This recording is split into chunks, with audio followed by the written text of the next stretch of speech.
वह है जिसमें कवि गुरु की महिमा का वर्णन कर रहे हैं। सद्गुरु बपुरा क्या करे, जेसिस ही माहे चूक, भावई त्यों पर मोधी लाई, ज्यों बंसी बजाई फूंक। कबीर यहाँ पर दो तरह से अलग अलग बात कहते हैं।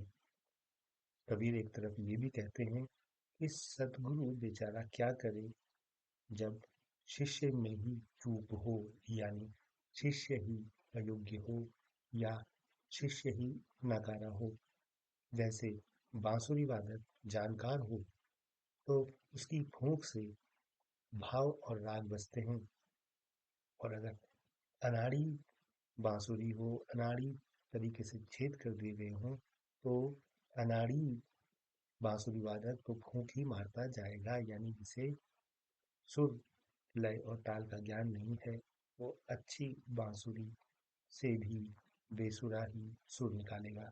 एक तरफ तो कबीर ये कहते हैं, और दूसरी तरफ कबीर ये भी कहते हैं कि यदि कोई बांसुरी यानी शिष्य बहुत सारे छिद्रों के साथ भी हो तो भी एक योग्य शिक्षक उसके छिद्रों को ढककर सुधार कर अच्छा राग बजा सकते हैं।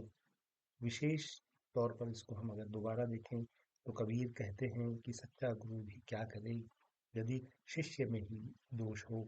सद्गुरु की शिक्षा का पूर्वी प्रभाव योग्य शिष्य पर ही पड़ता है।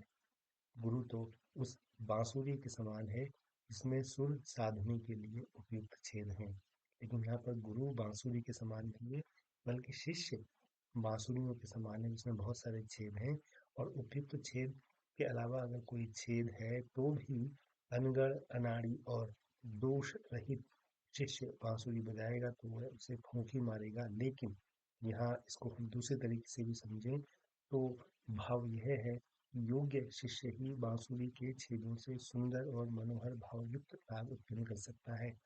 शिक्षक तो अच्छी शिक्षा देते ही हैं, लेकिन यहाँ पर सतगुरु समर्थ शिष्यों को तो शिक्षा देता ही है, वह असमर्थ, अनाड़ी और दोष युक्त शिष्यों को भी सक्षम बना सकता है। वह यह भी कहना चाहते हैं कि जिस प्रकार बहुत से छेदों वाली अनुपयुक्त सुर से बाहर हो गई बांसुरी भी यदि योग्य बांसुरी वादक के हाथ में आ जाए तो वह बहुत से छेदों के दोष ढककर सुरीली तान छेड़ देता है। इसी प्रकार योग्य गुरु भी अनाड़ी, मूर्ख, अज्ञानी छात्रों को बेहतर दिशा दिखा सकता है।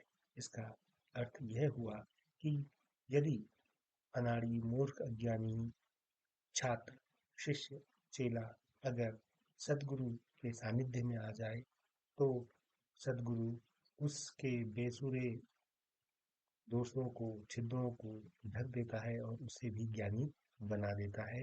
ये दो तरह की बातें इस दोहे में है। अब आप इसको किस तरीके से ग्रहण करते हैं आप पर निर्भर करता है। तो आज के लिए इतना ही।